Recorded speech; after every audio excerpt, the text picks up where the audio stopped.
भक्ति लोकी अजे ना समझे, रब ਨੂੰ पाना भक्ति है। छोड़ के सारे भरम भुलेखे, गुरु रिझाना भक्ति है। सत्संग जी, प्यार से कहिए धन्यकार जी। भक्ति भक्ति भक्ति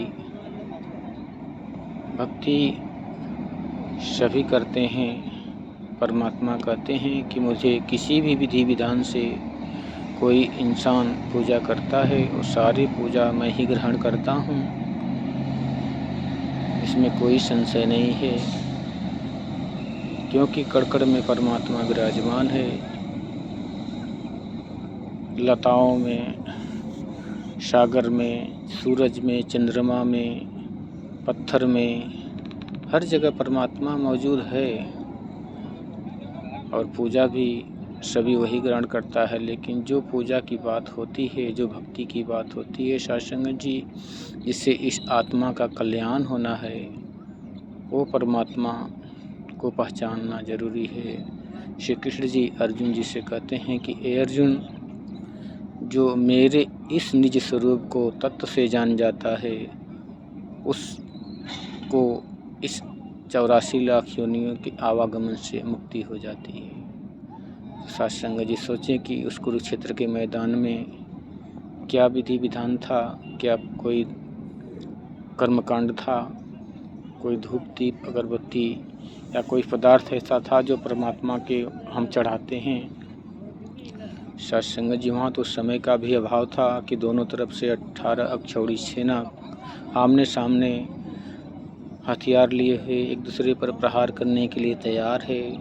कुछ ही समय का इंतज़ार था, शंख बजने की देर थी, लेकिन उसी समय परमात्मा ने ऐसे मौके पर अर्जुन जी को इस अपने विराट स्वरूप का दर्शन कराया। इसमें किस पदार्थ की ज़रूरत पड़ी सत्संग जी? अगर वो कहते कि जाओ अर्जुन, तुम मुझे जानना है, तो सारे सामग्री लेके आओ, फूल धूप नारियल चुनरी। सत्संग जी ऐसा कुछ भी नहीं कहा। इसको जानना है तो एक विधि है जो सतगुरु के पास है। लिखा भी है कवि ने कि तुम हो एक अगोचर सबके प्राणपति, किस विधि मिलूं दया में तुमको मैं कुमति। ये विधि बताने वाला सतगुरु होता है। जब ये विधि हमारे हाथ लग जाती है तब हमें चक्षु ज्ञान मिल जाता है, जिसे दिव्य दृष्टि कहते हैं।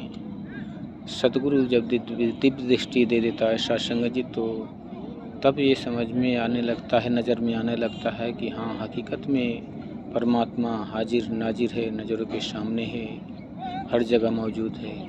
इसे किसी मंदिर में बिठाया नहीं जा सकता, इसे किसी घर में बिठाया नहीं जा सकता। इंसान एक तरफ कहता है कि परमात्मा बहुत बड़ा है, लेकिन इसे एक लिमिटेड जगह में बांध देता है, एक मंदिर में लिमिटेड कर देता है, किसी ऐसे स्थान पर इसे बांध देता है। अपने रहने के लिए इंसान कितना बड़ा, कितना सुंदर घर बना देता है, लेकिन परमात्मा को एक छोटा मंदिर ही बनाने में असमर्थ हो पाता है। क्या परमात्मा को किसी मंदिर में बिठाया जा सकता है? नहीं सत्संग जी, जो पूरे ब्रह्मांड को बनाया, कहते हैं कि लिखा भी है अवतार बाड़ी में गुरु ने,